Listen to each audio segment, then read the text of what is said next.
On Overdrive today, we pit two of India's most formidable EVs against each other and find out what TVS has done to keep the Apache RTR 160 still relevant. Hello and welcome to Overdrive. I am Soni. The Tata Nexon EV finally has a rival in the form of the Mahindra XUV400, and since these SUVs are pretty much closely matched in terms of the spec sheet, we decided to drive them around just like you would as an owner to find out how they perform.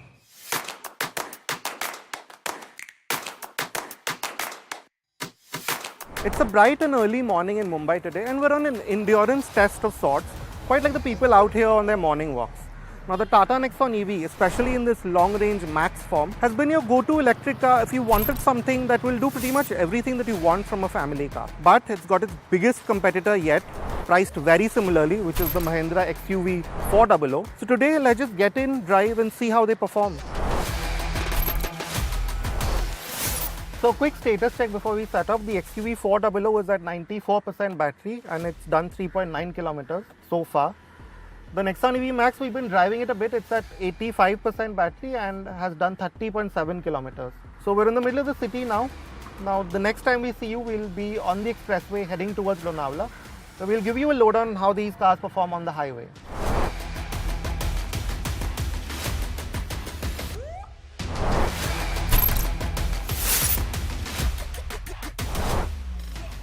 Mahindra has gone back to the original SsangYong Tivoli body shell for the XUV400, packaging the battery pack under the rear seat and boot, making it 207mm longer, 10mm wider and 18mm taller than the Nexon EV Max. Notably, Mahindra has reworked the charge port into the front left fender, while the Tata still uses the ICE's fuel filler space to fit its charging socket. This does make the Mahindra easier to drive up to chargers. Conversely, you miss out on fog lamps with the Mahindra. The Mahindra XUV400 makes 150 PS and 310 Nm, while the Tata Nexon EV Max puts out 143 PS and 250 Nm. But for this test, we decided to leave the Nexon EV Max in its city drive mode with the XUV400 in its fun setting. Both EVs seem quite similar in performance in these modes, the Tata making a reduced 98 PS and 170 Nm, and the Mahindra limiting top speed to 95 kmph.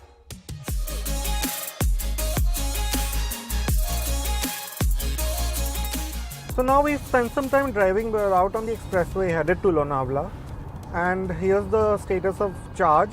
The Nexon EV Max has done 104 kilometers on the trip and it's at 60% charge.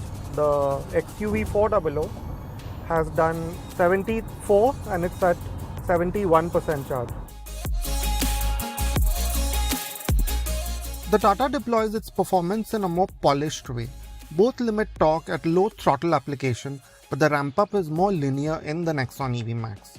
It's also able to switch to regen more naturally off throttle. The Mahindra's more abrupt shift can take some getting used to. A notable difference is that the Nexon EV Max gets regen modes, which we left in the first level for the highway stint, while the XUV400 has these tied in with the modes, so there's less in the way of fine-tuning your driving experience. So yeah, now that we are driving it on the highway, both cars first of all have great ride quality here. They seem to be quite sure-footed, although it must be said that over some of the rougher imperfections on the highway, the XUV400 slightly softer suspension setup does seem to help it over these surfaces. That being said, where you get a lot of confidence from the Nexon EV Max is through the steering. It's really stable, really sure-footed. In the XUV400, you are making constant corrections, small corrections, but you are making them to keep the car going straight, which can get slightly irritating, but at the speeds that we are doing, 80, 90, that isn't too much of a problem.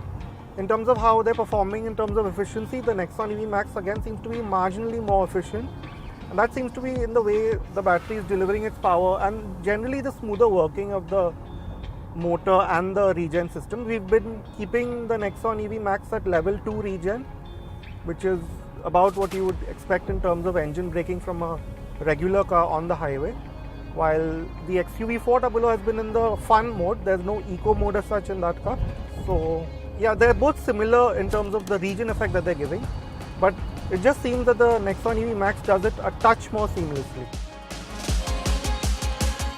In our regular driving haunts around Lonavala, the Nexon EV Max's tauter dynamics impressed again. The more consistent power delivery, the more natural steering, and the lesser body roll than the XUV400 make it about as exciting as you might want your family SUV to be.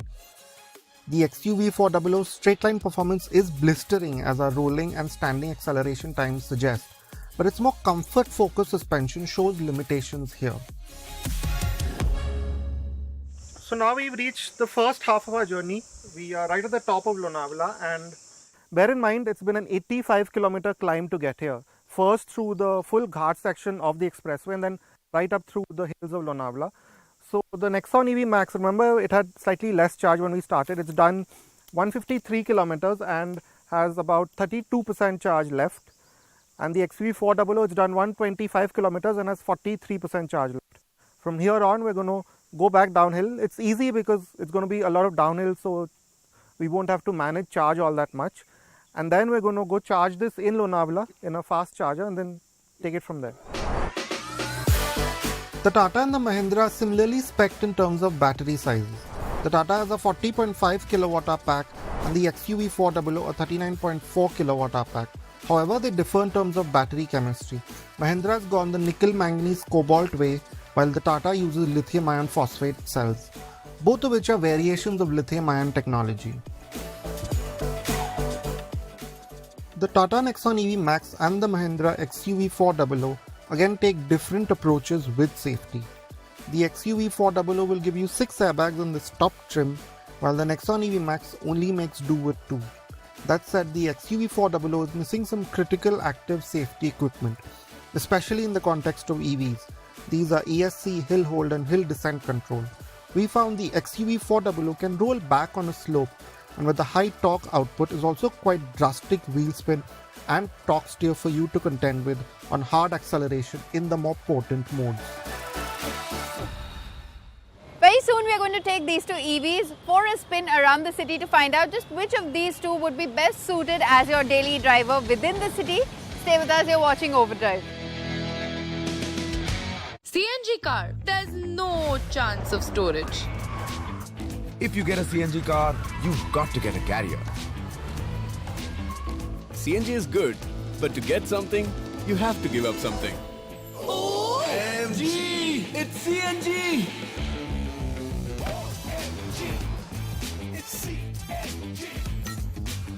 Big boot, big appeal, big reaction. OMG! It's the Altroz iCNG. कैसे करते हैं trade? Drive 5 पैसा। Order छोटा हो या बड़ा या cart में पड़ा, कोई वैल्यू या सेगमेंट या कोई भी टाइप, ब्रोकरेज को लेकर अब नो मोर हाई। और सुन, 2 लाख के स्टॉक्स या 2000, इन्वेस्ट मर्जी से करो यार। ना लगे कैलकुलेटर, ना लगेगा पेन, अल्ट्रा ट्रेडर पैक से होगा ब्रोकरेज सिर्फ ₹10। कमीशन की टेंशन छोड़ो, 5 पैसा से रिश्ता जोड़ो। विद 5 पैसा अल्ट्रा ट्रेडर पैक, ब्रोकरेज होगी सिर्फ ₹10 फ्लैट। Beat that. ऐसे करते हैं ट्रेड। सोच मत छोटे, इंस्टॉल मार। Investment in securities market are subject to market risk. Read all related documents carefully before investing. A show that is unmatched. We tell you stocks to watch out for and which sectors are impacted. Thought-provoking. In India, the allocation to equity is about 5 to 10%, which is not beating inflation. So investing aggressively can actually look at even beating inflation. And will give you maximum value for your money. It is a good time to look at debt funds as a category. There's no better time than this in that sense to lock in rates for the long term. A masterclass with India's biggest market experts. Smart money at these times. Powered by Bandhan Mutual Fund. The fairest sex they call us. But the rules of the game, are they fair? You know we do have our skin in the game because we put everything at stake and believe in having and even eating our cake. Bold, aspirational, loud. Don't give us those labels. We're all unique, all valid and all worthy. Dreamers, doers and ceiling smashers. Standards and boundaries, we draw them. Stereotypes and self-doubt, we banish them. equal pay for equal value. Let's create our destiny afresh. HSBC presents CNBC-TV18 Future Female Forward, the Women's Collective. Presented by HSBC. Knowledge partner Deloitte. Industry partner FICCI. Associate partner Reliance Industries Limited.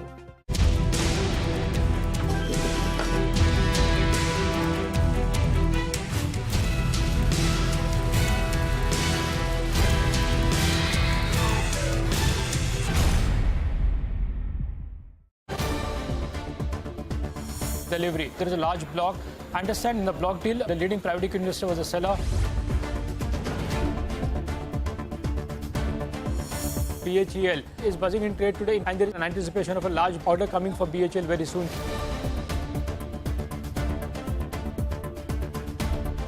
The promoter entity of Adani Group, I understand from sources, were on the selling side, and a large leading US-based fund was a buyer in today's block.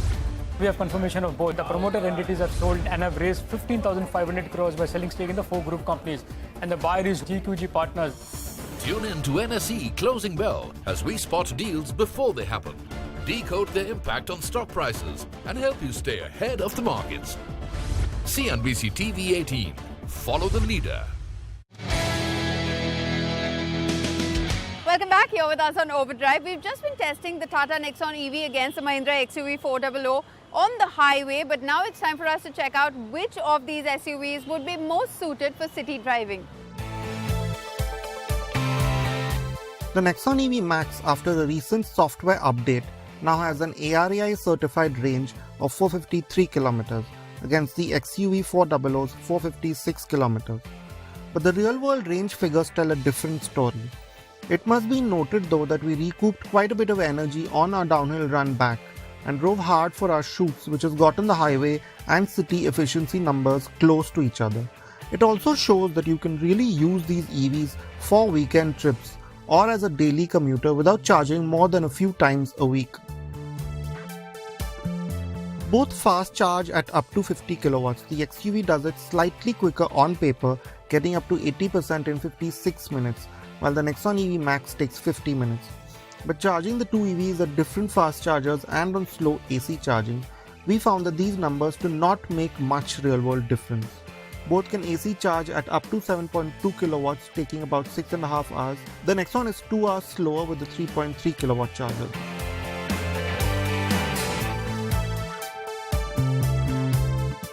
So now we've been driving these two EVs in the city in South Mumbai traffic for a fair bit now. I'm in the XUV400, which has done 46 kilometers, and it's done it in about 20%. Battery started at 86, now it's at 66.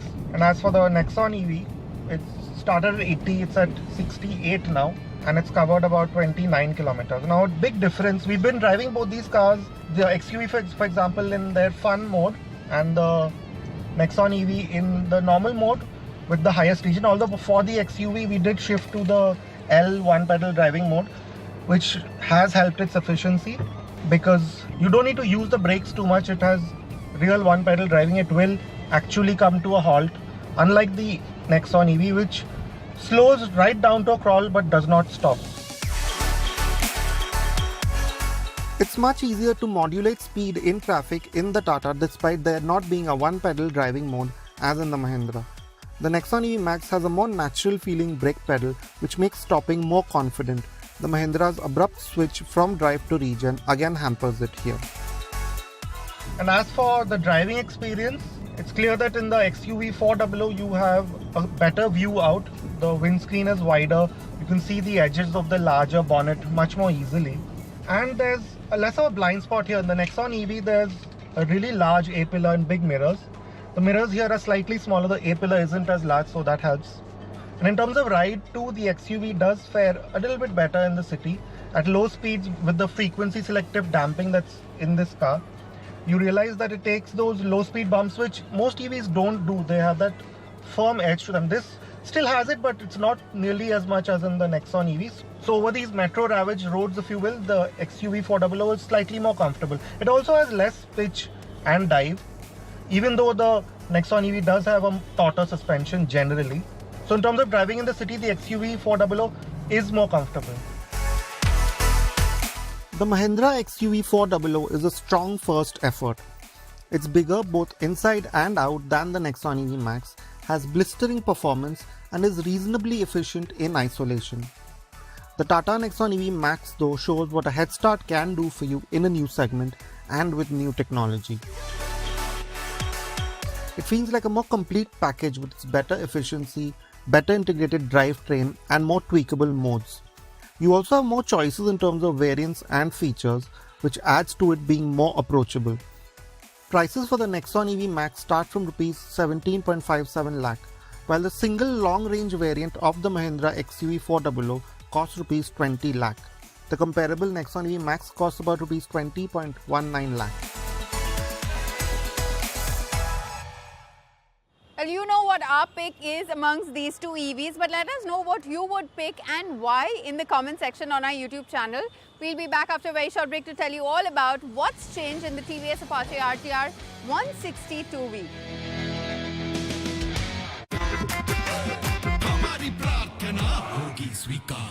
Z-Black Premium Agarbatti and Dhoop, official prayer partner, Delhi Capitals. कुछ friends ना बिल्कुल family जैसे होते हैं. मेरा flatmate just like my mom. कपड़े आज धोएगा या अगले साल? हेलमेट. ओए उठा. इसीलिए ना आई गॉट अस एयरटेल का फैमिली प्लान. 2 कनेक्शंस सिर्फ 599 में. मतलब वे बेटर देन अलग अलग रिचार्ज ना. सुन, नाश्ता बनाऊं? फ्रेंड्स हो या कॉलीग्स, सबके लिए है Airtel family plan. Also available for real families.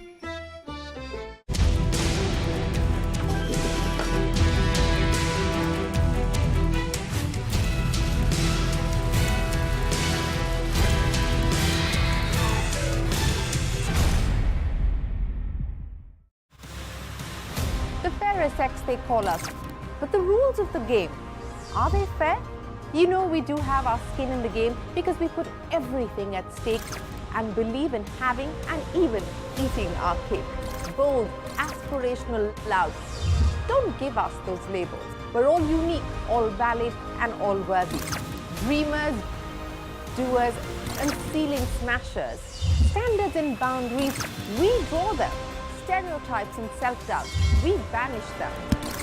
Equal pay for equal value. Let's create our destiny afresh. HSBC presents CNBC-TV18 Future Female Forward, the Women's Collective. Presented by HSBC. Knowledge partner, Deloitte. Industry partner, Fiki. Associate partner, Reliance Industries Limited. From David to Goliath. From the smallest business ventures to multi-million-dollar global corporations. Meet the movers and shakers. Today's newsmakers. And tomorrow's leaders. Understand what makes markets move, how companies make quantum leaps, and how giant corporations stay ahead.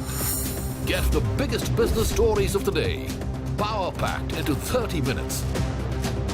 On Business 360 at these times. Delivery. There is a large block. Understand in the block deal, the leading private equity investor was a seller. BHEL is buzzing in trade today and there is an anticipation of a large order coming for BHEL very soon.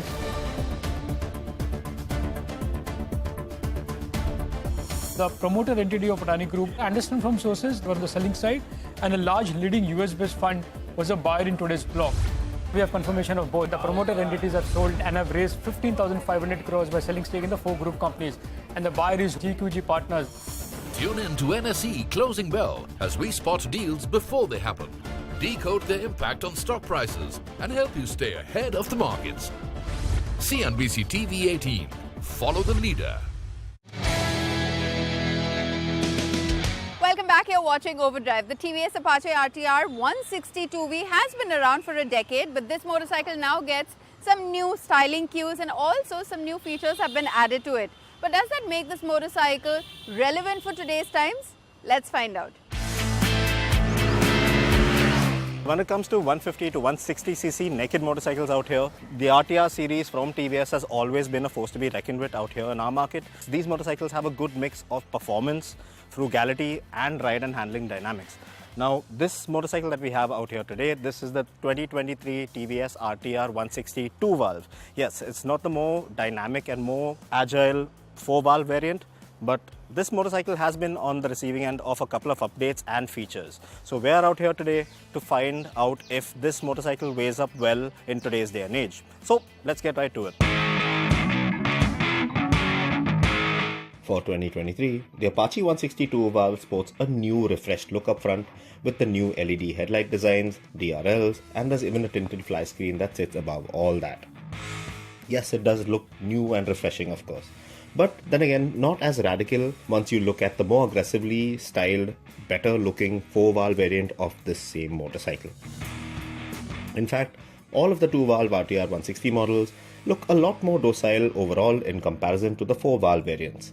Still, variety is the spice of life, so it's never really going to be a bad thing. Draped in red, this bike doesn't grab your attention the same way it does dressed in the all-white color scheme. Still, I quite like the little Indian flags on the headlamp cowl, which look very classy. So, nice touch there, TVS. Now, this is the top-end 160 2-valve model, so it comes equipped with TVS's Smart Connect feature, which allows call and message alerts along with turn-by-turn navigation functions. Yes, the display is all digital now and reads out things like time, trip, fuel level, tachometer and speedometer. The race-themed display also comes with a 0 to 60 kph stop clock and a lap timer thrown in for good measure as well.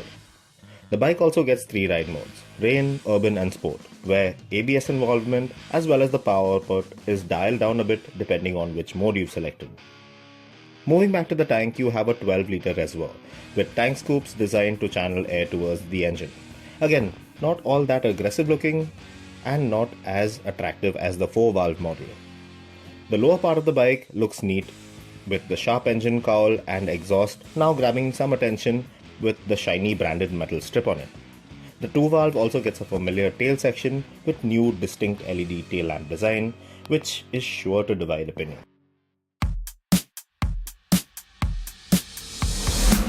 Powering the Apache 160 2-valve is a 159.7cc air-cooled single-cylinder motor that puts down a little over 16 PS of max power and a little under 14 Nm of max torque in sport mode.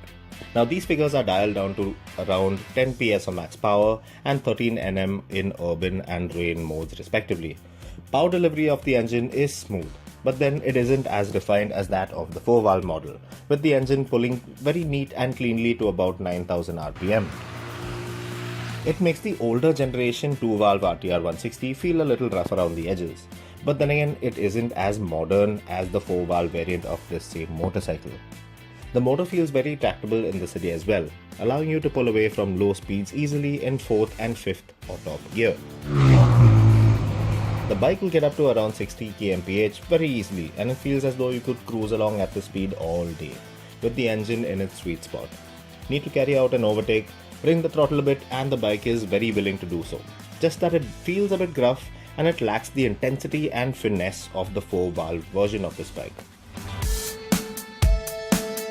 The bike also gets single pedal disc brakes at either end, and these work very nicely in bringing this RTR to a halt at all speeds in a very composed manner with the single channel ABS aboard. Like its engine, this bike's suspension setup, which includes a telescopic fork up front and twin gas shocks with spring aid on either side at the rear, well, this seems to manage things just fine in the city. But after riding the RTR 160 4-valve, well, the compression and rebound of the adjustable monoshock at the rear of that bike just appears to complement the chassis and the bike's overall ride and handling dynamics a lot better.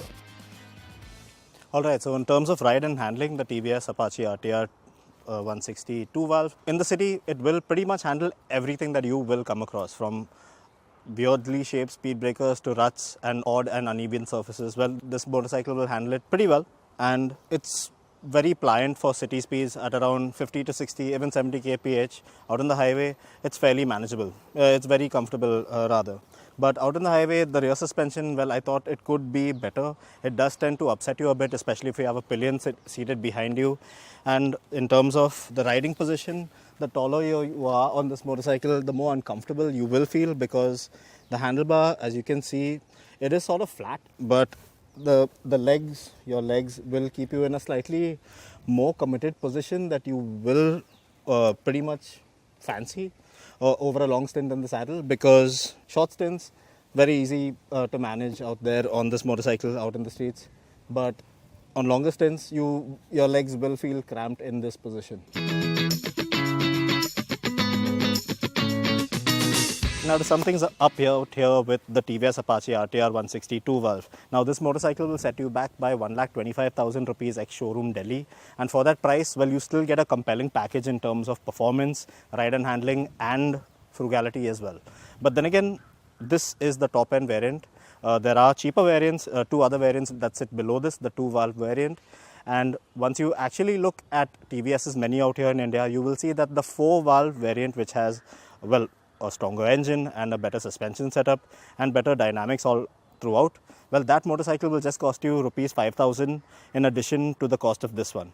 So would I particularly spend 1,25,000 rupees ex-showroom on this motorcycle? No, I wouldn't. I would rather put down 5,000 bucks more and buy the 4-valve variant of this motorcycle. With that, it's a wrap on this week's edition of Overdrive. But remember, you can stay in touch with the team through Facebook, Twitter, as well as YouTube. And you can follow our latest updates on Instagram. We'll see you next week. Until then, goodbye. Many thanks for watching.